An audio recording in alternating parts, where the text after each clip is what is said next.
Madame, Monsieur, vous êtes à votre émission hebdomadaire La Tribune du Parlement, celle qui vous décrypte l'actualité parlementaire. Au sommaire, chers téléspectateurs, la sortie de la première promotion des ingénieurs de conception de l'école polytechnique de Ouagadougou. Dr Ousmane Bougma représente le patron de la cérémonie, le capitaine Ibrahim Traoré, chef de l'État. Les connaissances acquises par ces récipiendaires seront mises à profit de la nation burkinabé pour relever les défis de l'industrialisation. Des députés et fonctionnaires parlementaires étaient tous à l'école de l'Union interparlementaire UUP. Plusieurs thématiques concernant la prévention et la gestion des conflits, la promotion de la communication sociale et le soutien à la perspective genre ont tenu en haleine les participants. Dans ce numéro, nous vous offrons également l'opportunité de découvrir l'une des directions de l'administration parlementaire dénommée Direction des comptes rendus. Et c'est ce qui va constituer l'essentiel de l'actualité parlementaire cette semaine. Pour vous qui venez de nous prendre en marche, soyez les bienvenus et merci de nous suivre.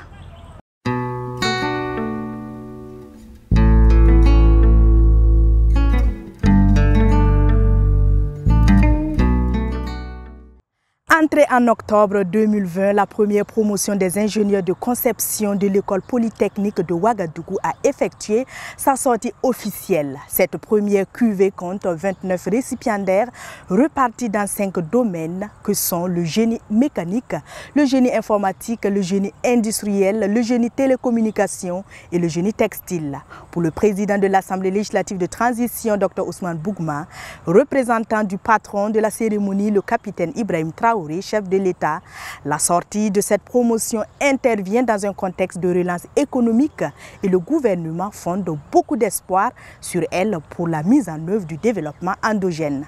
Le reportage est signé Anatole Nakoudma et Karim Sissi. Après 5 années d'études, la première promotion des ingénieurs de conception de l'école polytechnique de Ouagadougou, EPO, effectue sa sortie. Au nombre de 29, ces nouveaux ingénieurs de conception sont à l'assaut du marché de l'emploi.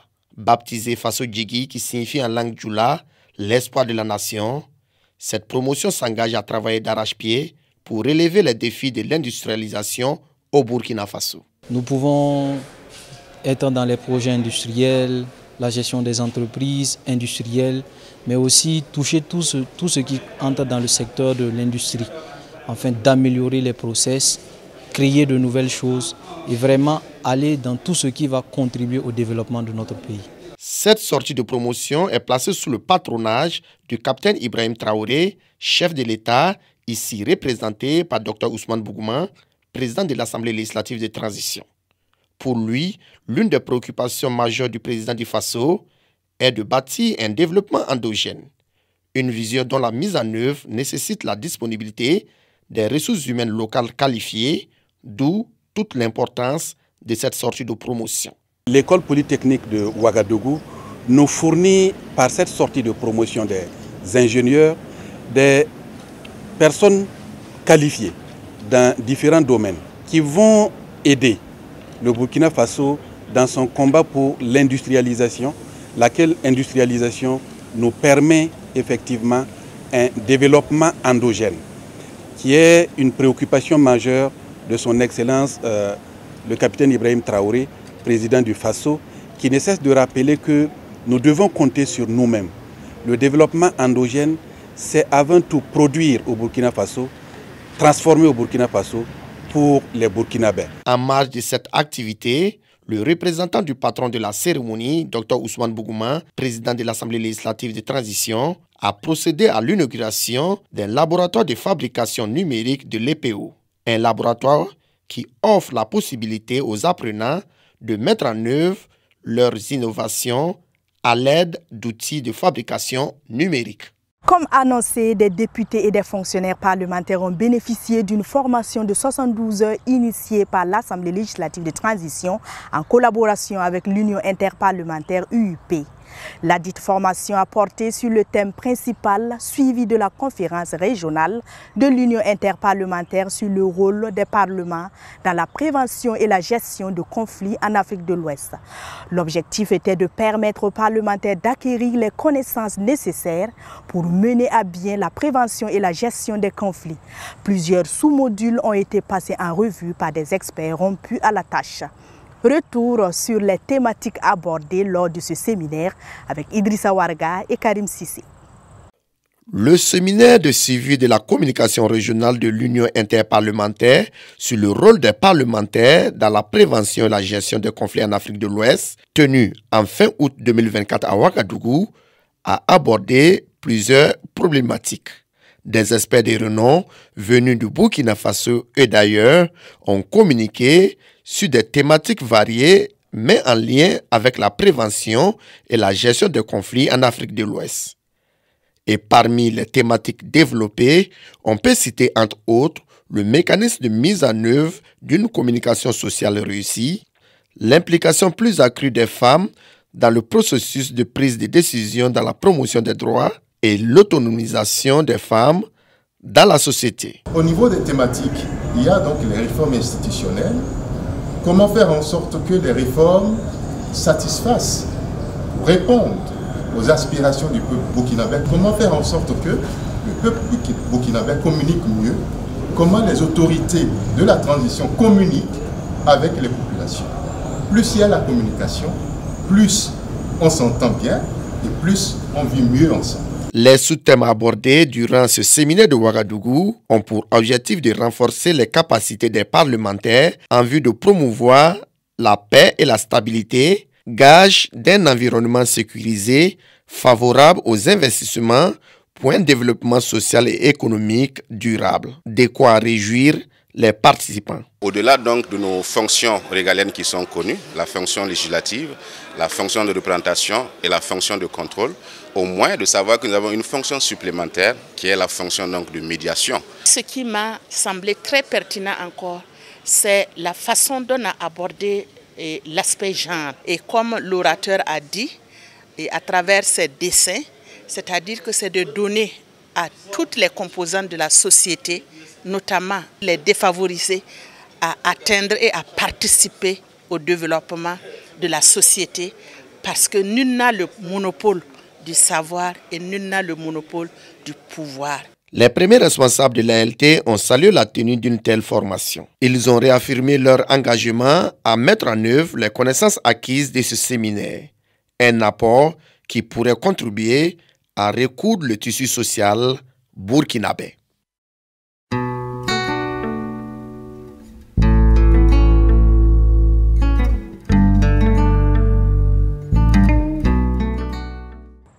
À présent, l'interview express qui reçoit pour vous Edwige Boro-Nikiema, directrice des comptes rendus à l'Assemblée législative de transition. Elle nous explique dans cette interview le fonctionnement de sa direction et l'importance des comptes rendus au sein d'une institution parlementaire. Vous êtes la directrice des comptes rendus de l'Assemblée législative de transition. Présentez-nous votre service, ses missions et attributions. La direction des comptes rendus fait partie intégrante donc, de la Direction générale de la législation et du contrôle parlementaire, qui comprend deux directions, la direction des séances des commissions et de l'appui au contrôle parlementaire, la direction des comptes rendus et un service rattaché qui est le service de traduction en langue nationale. La direction des comptes rendus comprend trois services, le service de la transcription, le service de la production donc, des PV, et le service du compte rendu analytique. Et la direction a pour mission donc, et attribution la transcription de toutes les interventions en séance plénière et la production des PV donc, et des comptes rendus analytiques des débats de l'ALT. Alors, vous l'avez dit plus tôt, votre direction comprend trois services.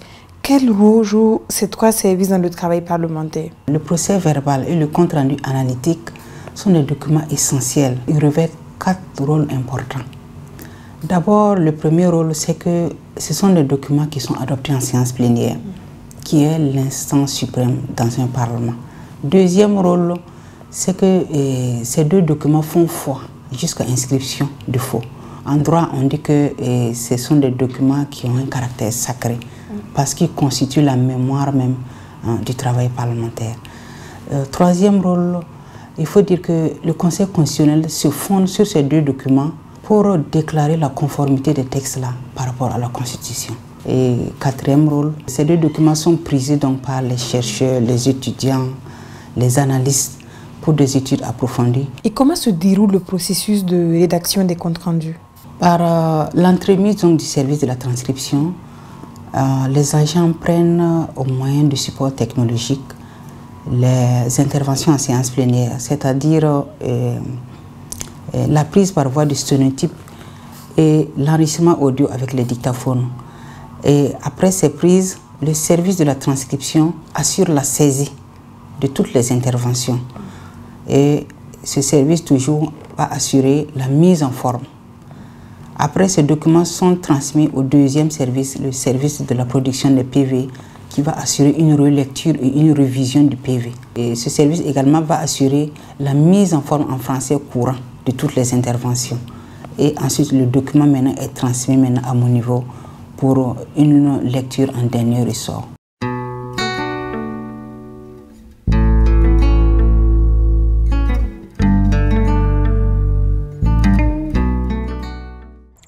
Le vocable parlementaire, quant à lui, s'intéresse aux lois organiques.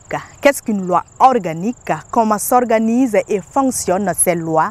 Des éléments de réponse avec le chef de service des relations publiques de l'Assemblée législative de transition, Honora Bationo.